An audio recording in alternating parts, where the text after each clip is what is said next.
Ikaw si Ma'am Halima. Ay, may nanalo ka sa kuan sa raffle. Oh, nanalo ka washing machine ba? So, kinuhaan ko ng video para matanggap mo yun. Buksan ko ha. Ito, buksan ko ha. Ika, 1, 2, 3. Ayan! Surprise! Okay, welcome po. Andito po tayo ngayon sa sasakyan. No? Andito si Ma'am Aisa. Ihatid ko po siya ng bayan ng Tulunan. So, galing ko siya ng ibang bansa. So, sinurbisa ang kanyang pamilya sa pag-uwi niya. So, tapos ma'am. Ma'am, kumusta po ang pag-uwi niyo, ma'am? Okay lang ba yung sa flight niyo? Okay naman. Okay, so, surprisahin natin yung mama mo, ma'am. Anong pangalan ng mama mo, ma'am? Halima. Halima. So, eto, babiyahin na kami papuntang Tulunan.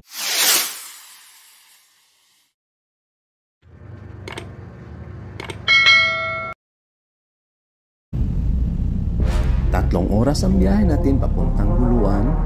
So dito kami dumaan sa Coastal Road at para makaiwas sa traffic. Talaga nga naman walang traffic dito.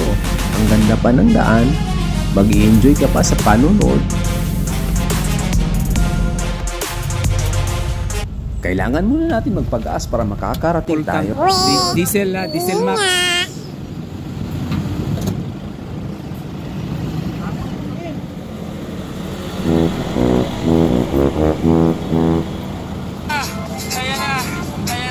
So pila, 1 to full tank na.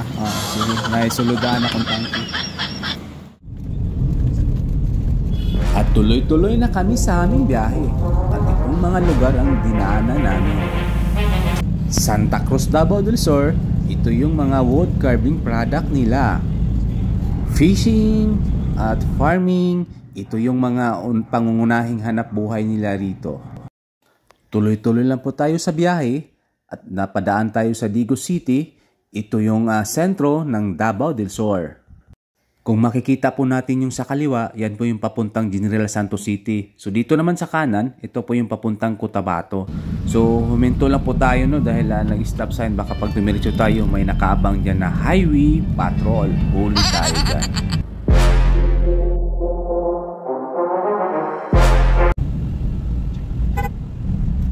One hour inihap na po ang tinakbo natin. So, nasa Bansalan, Davao del Sur na po tayo.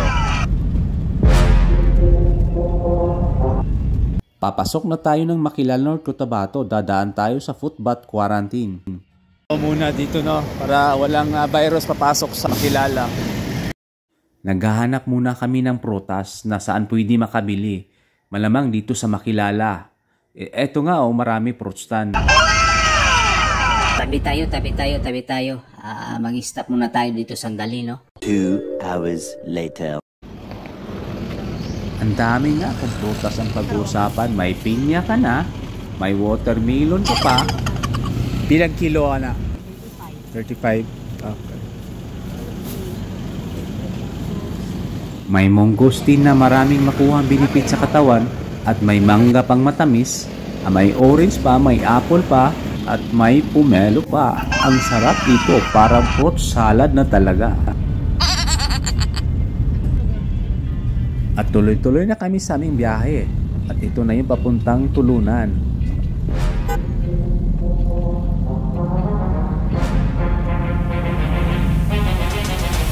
Medyo malapit na kami sa bahay nila, ma'am. So, ito si ma'am, kasabot number 1. So, tinatawagan yun yung kasabot number 2. Para surprise yung mama niya. Ayan na. Maraming checkpoint ng Philippine Army na daanan namin.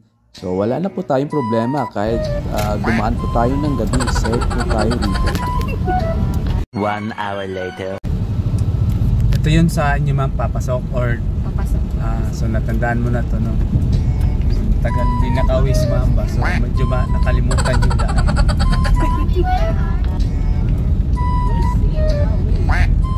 Where are we?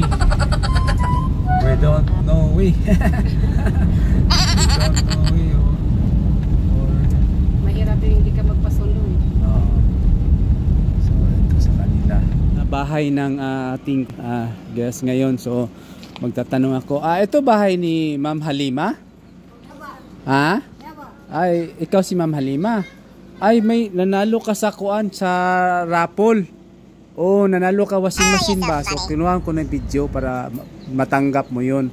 So, ito, tingnan mo yung kuan, panalo. Samahan mo siya, ate, para matingnan niya yung panalo niya. Sumali ka pala, nanay, sa ano, sa raffle? There. Sige, ito ha. Buksan ko ha. Ito, buksan ko ha. Ikaw, 1, 2, 3. Ayan! Surprise! Naiyak si nanay, no? Oh, luha ng kaligayahan, oh. Ayan, oh. Oh. Nanay, ano feeling? Naniwala si nanay no na nanalo ka ng washing machine sa raffle? Pero sobra pala na sa washing machine ba? Oh. Yung apo tsaka yung anak ko. Ayan. Yakap nanay, yakap po. Ayan, wow, taste of God. Ganito sila ka-respectful dito, no? Si nanay, oh, ayan, no? Pumasok siya sa van pero iniwan niya yung chinilas niya. Kaway-kaway nanay, hello. Hello ni anak ko, oh. Wow, galing.